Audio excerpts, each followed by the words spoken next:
All of our problems up to now have dealt with the differential rate law, in which we're given a table with the concentration of our reactants initially and the initial rate of the reaction.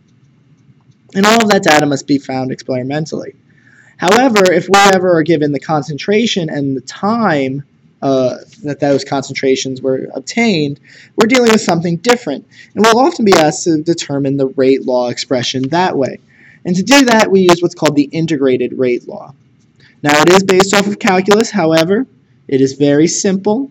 If you look in your notes, it gives you a very long list of explanations. It is not as bad as it looks, I promise.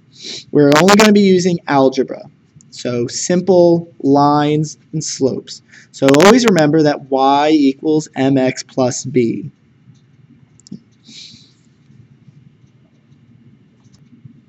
So times when you use this, the integrated rate law, or anytime it's asked how long must a reaction proceed to give us a certain concentration, or at what time would you have this particular concentration of reactants, that would be when we're talking about the integrated rate law.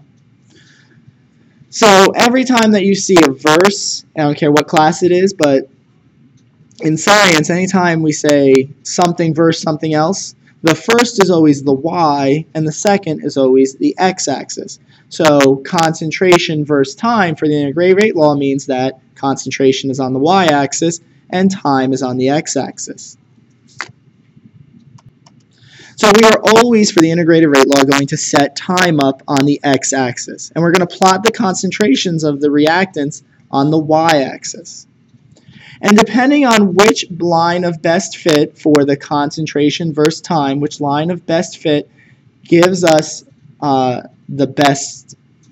line of best fit, the best line of best fit goes through all the data points, is going to be the order of that reaction. So we're going to graph our data multiple ways, and we're only going to be doing it on the calculator, so why not head into that now? So the first graph we're going to obtain is obviously the easiest one. It's going to be the concentration versus the... If the concentration versus time is the line of best fit, then it is zero order for that reactant. If the next graph we would do would be the natural log of our concentrations versus time. And if that gives us our line of best fit, that's going to be first order. And lastly, if the reciprocal of the concentration gives us a line of best fit, it's going to be second order. And it is no coincidence that rather than say inverse, I say reciprocal, because if you set these up alphabetically, C, N, and R, they correspond to 0, 1, and 2. So if the first graph we do is the line of best fit, it's constant, it's zero order, and so on and so forth. So again, it's going to be a plot of the concentration versus time, the natural log of the concentration versus time, and the reciprocal of the concentration versus time.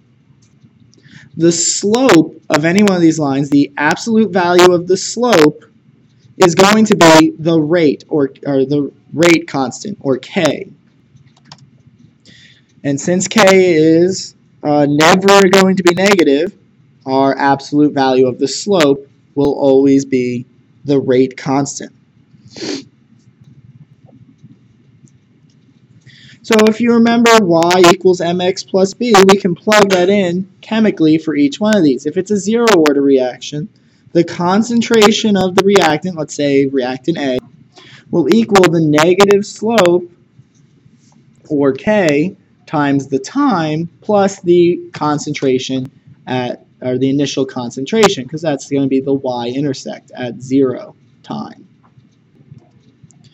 If it's a first order reaction, the negative slope, or negative rate constant, times time plus the natural log of the initial concentration will give us the new concentration at whatever time that we're talking about. And the same can go for second order, except for then it would be the reciprocal. So the reciprocal concentration of A at whatever time we're talking about would equal the rate constant times the time, again, whatever we're talking about, plus the initial concentration of A. Do you need to memorize each one of those equations? No, certainly not. If you can remember to keep concentration, then natural log, then reciprocal, and be able to do it in the calculator like I'm about to show you, this will be a cakewalk for you guys. So now we're going to design your calculator to give us a little cheat sheet so that we never have to do any real calculations, don't have to cross into the dangerous world of calculus. So if you have a calculator at home, you're welcome to follow along. If not, you're going to follow along with me on mine. We're going to set up list 1 so that it is always time. We will put nothing else but list 1, but time in list 1. In list 2, we'll always put the concentration exactly as it is on the table we're given. List 3 will always be the natural log of that concentration. And then list 4 will be the reciprocal of the concentration, so 1 over. Again, it looks a lot more difficult than it actually is. Let's look at an actual problem here. So let's say we're given a data table like this one. We're asked to determine the rate law and calculate the value of K given this data. Well, I've got concentration, I've got time. I'm in the integral rate law mode. So I'm going to pull up my calculator, and the first thing you're going to have to do with your calculator is you're going to have to turn the diagnostics on. I do not know why, but you do. So to do that, you're going to need to find diagnostics on. If you hit second and 0, that brings us to the catalog. That has every function on your calculator. And it's alphabetized, so this makes it nice and easy. If I scroll down to the D's, I'm lazy, so I'm just going to hit this D here. And I'm going to scroll down until I find diagnostics on. And there she is, so turn them on, hit enter again. My diagnostics are on. Another housekeeping thing is I don't want to have anything in my list already. So if I hit second and then the plus sign, that brings me to memory. I can clear all of my lists so that there's nothing in there. Let's go ahead and do that now. I'm going to get rid of all of my lists, clear list. So now all my lists are clear. All right, my calculator is now blank. I can now go ahead and start putting some of this data in. So I'm going to go to Stat here, and I'm going to edit these lists in here. So I'm going to hit Enter, and that brings up all of these lists. List 1 is always going to be time, so I'm going to enter it exactly as it appears on this table. To save some space, I'm going to pause you while I enter in data, just to save up some space. All right, so I've put the time data in. Again, pay attention to your labels. This is time. Even though we're putting it in first, the list first here, doesn't mean necessarily it's going to be the first in the first column when we're given the table. You've got to pay attention. All right, so we've put the time in. I'm going to go ahead and put in these concentrations because the second, remember, L2 is going to be the concentration exactly as it appears on the table. So let's go ahead and put that in. So now that I got my concentration data in, I can now put in the natural log. Now I could go in and put in natural log for each one of these values, or I can have the calculator do it for me. To do that, I scroll up so that I highlight list 3, and I'm going to say, all right, computer, I want you to take the natural log of everything in list 2. So I hit ln, second, and then I'm going to pick list 2. So second and 2 brings up list 2. See, it's right there. Hit enter, and it's going to naturally fill in all of those values for me. And I'm like, sweet, less work I've got to do. Because remember, the AP exam is all about saving time. Got to save up some time.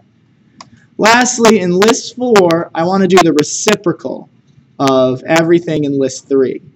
So again, I want to save some time, so I'm going to hit second and list 3, and then TI-83s have these nice little reciprocal buttons right there, so 1 minus is the reciprocal.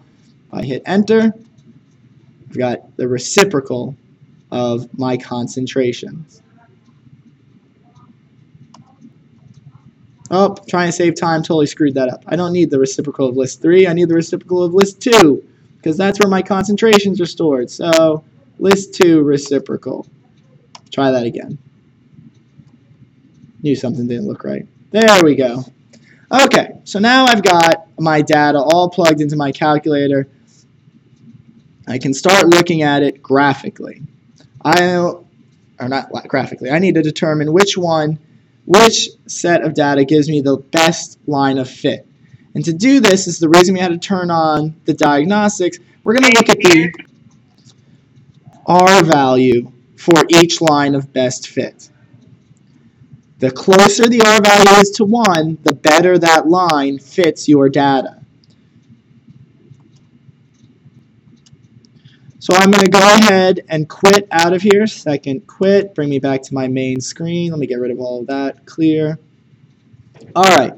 I want to put a line to all of that data. So I'm going to hit Stat again. And I'm going to move over to Calculate and go to a linear regression.